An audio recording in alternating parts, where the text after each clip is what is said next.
right. Thank you for joining. This is the inside look.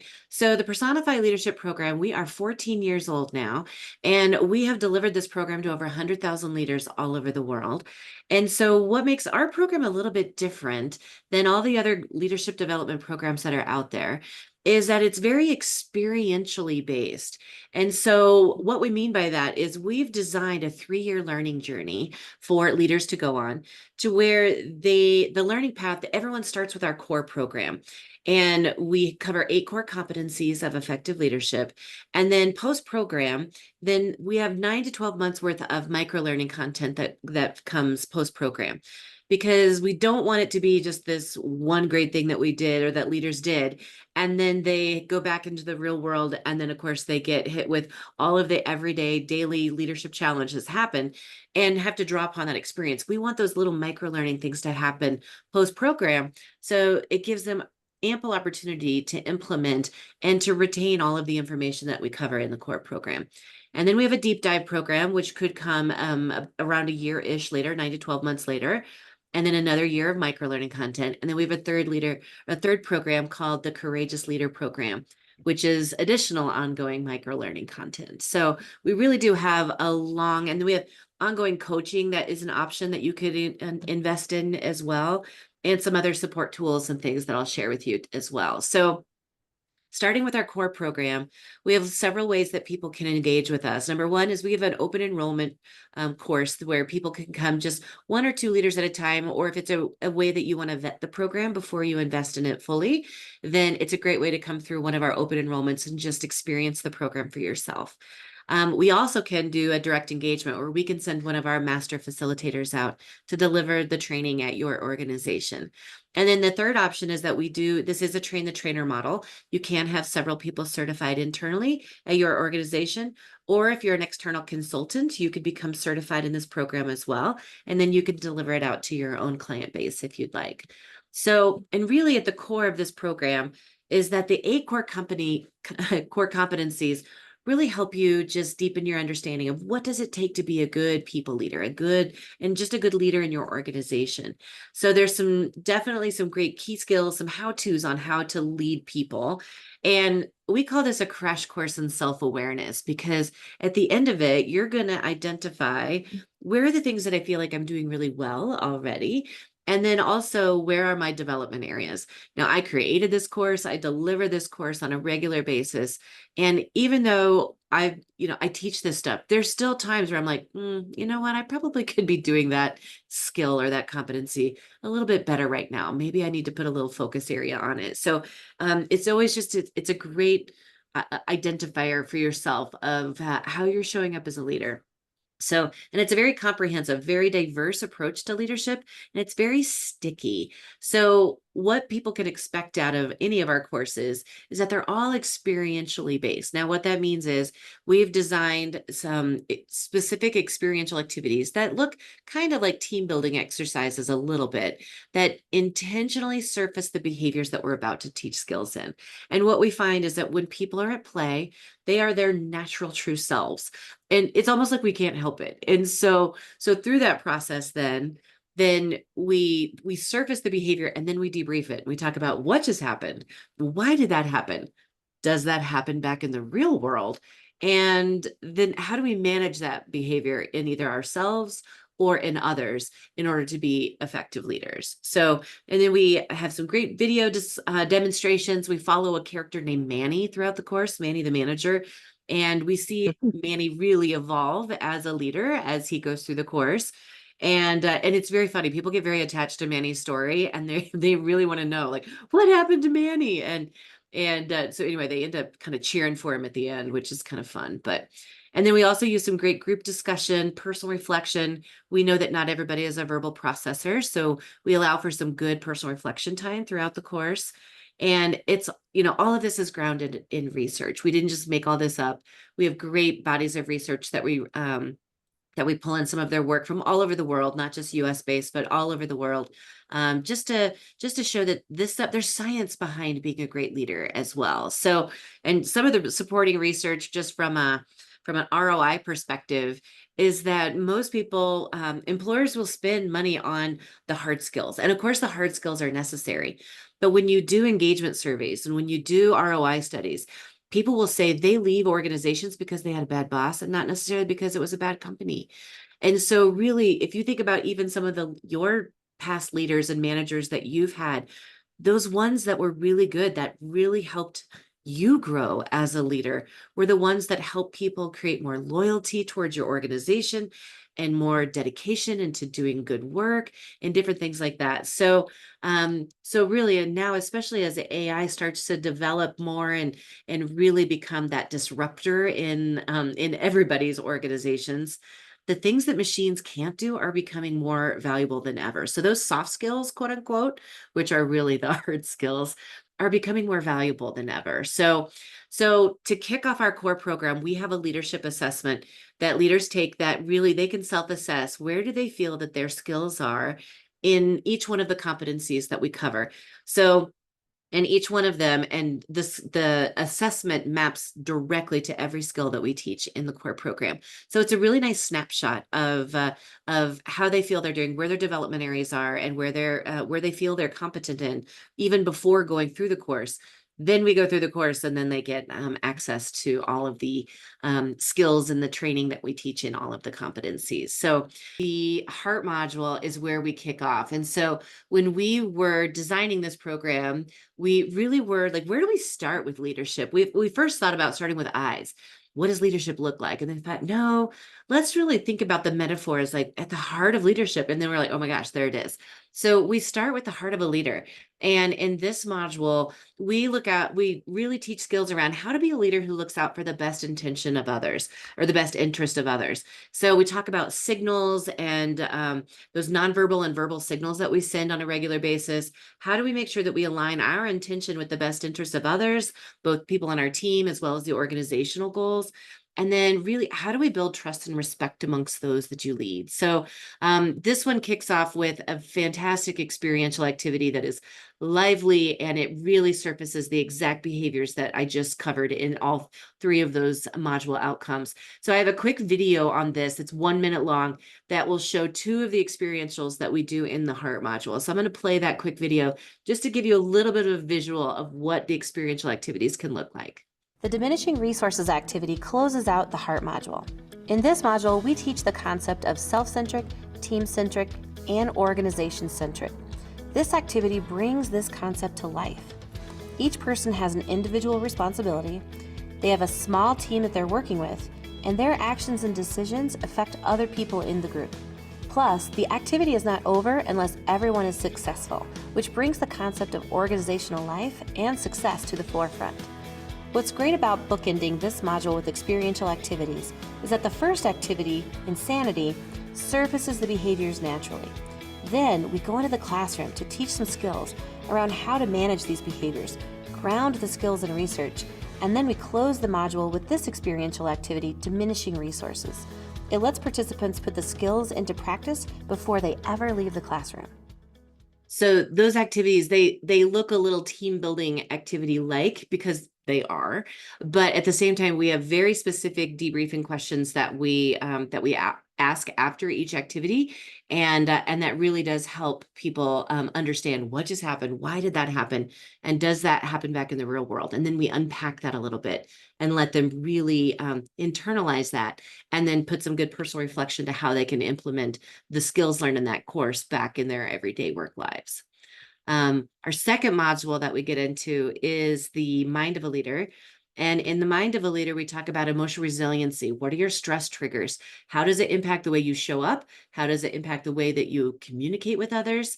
So identifying those skills associated with stress. And this is where we really help leaders identify, when they get stressed out, do they focus on things that they can do something about, or do they kind of give a lot of their energy away worrying about things that they can't do anything about? So we introduce a model called the stress curve. So you can see here, we've got performance on one axis and our stress level on the other axis.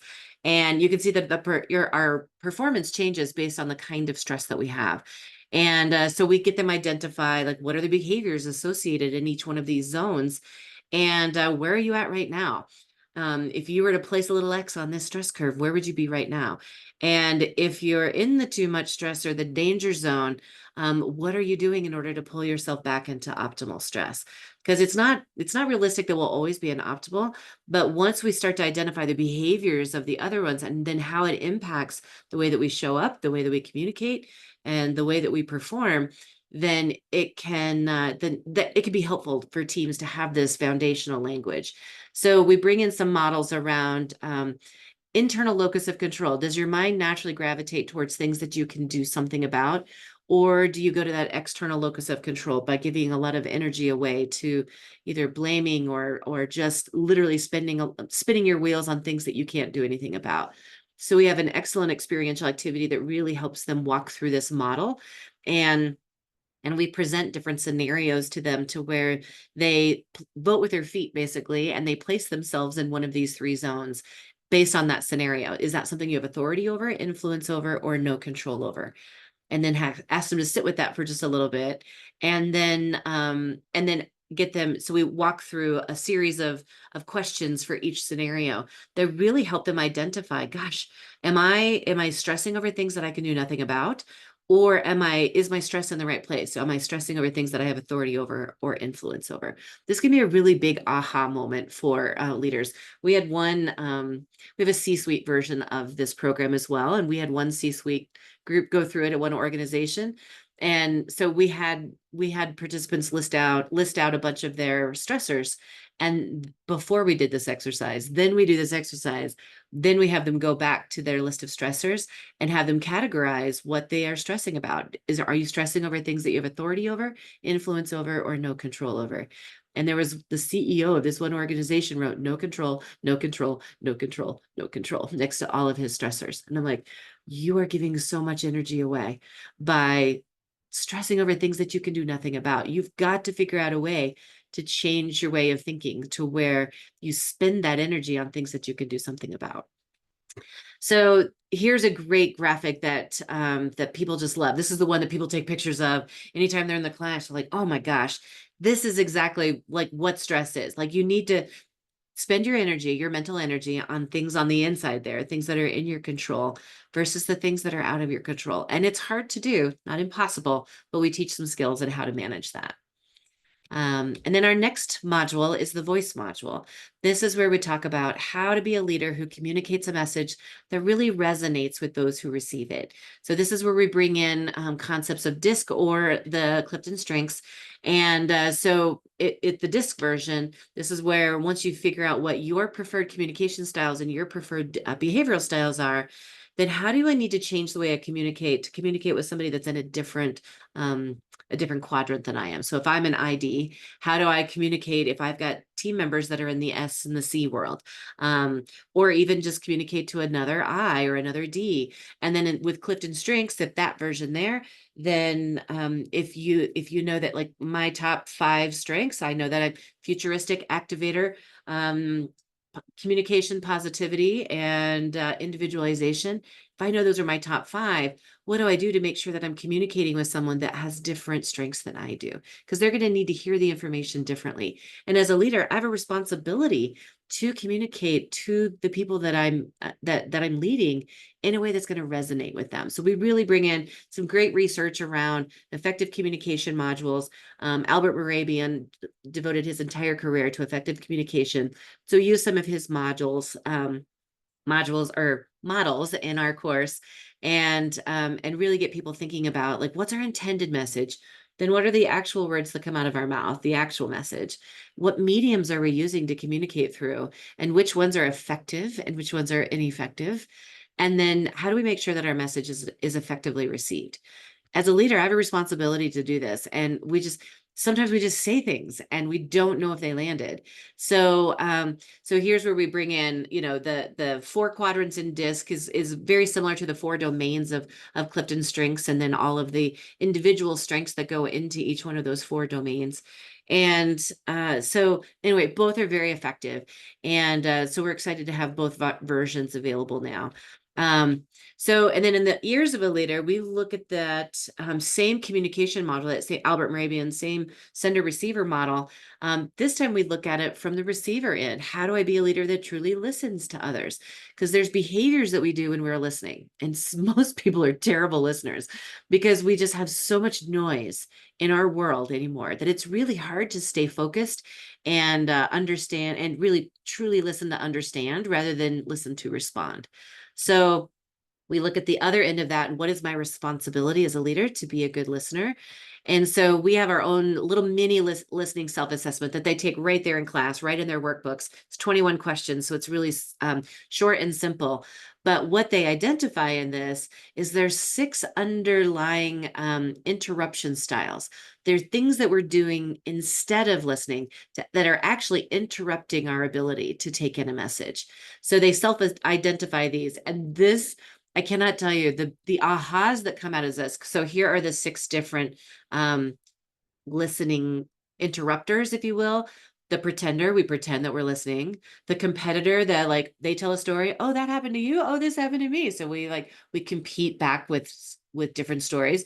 The advisor is someone who's always giving their sage advice instead of really listening for what they're trying to say. Defender are the fact checkers, and like we defend whatever they're saying rather than truly listening to what they're trying to say. The deflectors, those that change the subject altogether, use humor or sarcasm or whatever to lighten, especially if it's a hard message to hear. And then the finisher, those that are eager to finish sentences for you. And then we also, in that same assessment, have some um, behaviors of being a true listener as well. So when they get the results from this, it is like it's jaw dropping for some of them. And they really do, like this one, I have more people that take an ear at the end of the module. Now what that means is we let them identify one behavior that they really want to go home and work on after the training, and they get to take a body part home with them. So here's our little stress reliever body parts that kind of go with our modules. And so anyway, the ear gets taken a lot because people self-identify as that this is a development area for them for sure. And then in the next module is the hands module. This is where we look at how to be a leader who provides direction and support. So this is where we bring in a lot of information and skills around effective delegation. Because what we find is a lot of emerging leaders or even mid-level leaders, most of them are hired up because they're really good at their job and not because they know how to manage and lead others. So delegation is a critical skill for leaders to know how to do it well. And even leaders in the C-suite often don't do this well. So we break it down using, kind of the metaphor of the body. We get them thinking about all the different things on their plate. What are all the things that you're juggling? And then I start to identify what are the things that should not be on your plate anymore? And then how do we effectively delegate them? So we bring in 3 different modes of delegation, and you'll see that shaded circle shifts based on the type of mode of delegation that you're using. And really the intent of a hands-on mode of delegation is to really develop someone. So, and you can use this as a developmental process to eventually you get from hands-on to then hand in hand to then hands-off, or you could go straight to one of the 3. But to really kind of break it down into these 3 categories can be really helpful for leaders to understand how to delegate effectively. The middle there is then the hand in hand. You'll see the authority and responsibility really shifts to a little bit more equal between the leader and the delegate. And this is really now to deepen their knowledge, skills, and ability. And then in the hands-off version, this is where we now get to leverage those knowledge, skills, and ability in someone else. So it seems very simplistic, but man, we've got a great formula for how to have an effective delegation conversation that they learn in this module as well, and just really help set them up for success on how to get work done through others. We also get them to identify the delegation doom loop. Where are the areas where you don't delegate because I don't have anybody to delegate to, or it's just faster if I do it, or like whatever the trap is and the reason for why you're not delegating. But getting them to identify what are the things that where you're in the doom loop to where you don't delegate because it's faster if I do it myself. So I continue to not delegate. And then it just never leaves my plate. So I get stuck in this doom loop of not getting it off my plate. I probably even have a few of those things that I could get rid of myself. And that's our hands module. So, and then at the end of that module, we actually have them practice. We have them select one thing that they are then going to go back once they get through the training, and they're going to actually delegate it. So we practice a delegation conversation in that moment. And again, we give them a formula that they follow, like say this in this order, and you will effectively delegate. And then eventually put it into your own voice and your own words to where it just flows really naturally. So, and then in the feet of a leader, we talk about being a leader who walks the talk. This is where we bring in accountability, a little brain science around mirror neurons, how people will follow what they see you do rather than what you say. And then we bring that concept from the mind module and that law of reciprocity and and the accountability, that locus of control. We bring that back in and link the two competencies together. So brain science around mirror neurons and how people will follow what they see you do rather than what you say. Actually, I have a quick experiential that we could do right here in the moment on this. So everyone take your index finger and just hold it in the air like this. Okay. All right. Now just take that index finger and just put it right on your chin. Okay. Now most people's chins are down here. All right. How many of you followed what I did rather than what I said? I saw you. I saw you. You looked really good doing it though. But it's crazy. I literally just got done saying people will follow what you do rather than what you say. And I think at least 3 or 4 of you totally followed what I did rather than what I said. And that right there is like the truest aha of all ahas. It's like, oh my gosh, you're right. I literally just heard you say that and then followed what you did rather than what you said. So we bring in some great brain science around this, and people love this module. It's really great. So we then bring in, let's see here, that accountable leader, that locus of control. We talk about that when we give energy away and we blame others for things versus that problem solving accountable leader mindset. That links back to the locus of control. Am I stressing over things that I have authority, influence, or no control over? And it's also tied to accountability. So it's a great kind of marry of those two modules together. So then we really get them to identify when is it hard to hold other people accountable. And we have a laundry list of things here that we share, and they brainstorm and come up with other ideas specifically for them. When is it hard for them to hold people accountable? But then what happens if they don't? And so we identify that as well. And is this what we want in our organization or in our teams? So we give them some good skills around how to hold other people accountable. And then our next module then is the spine of a leader, being a leader who's courageous in tough times. And this is where we practice a courageous conversation with someone. So we bring in a little bit of systems theory and like, what are the conditions that live in systems that as a courageous leader, if I don't want those conditions to impact me, how do I need to behave, or what do I need to say or do in order for that not to be here?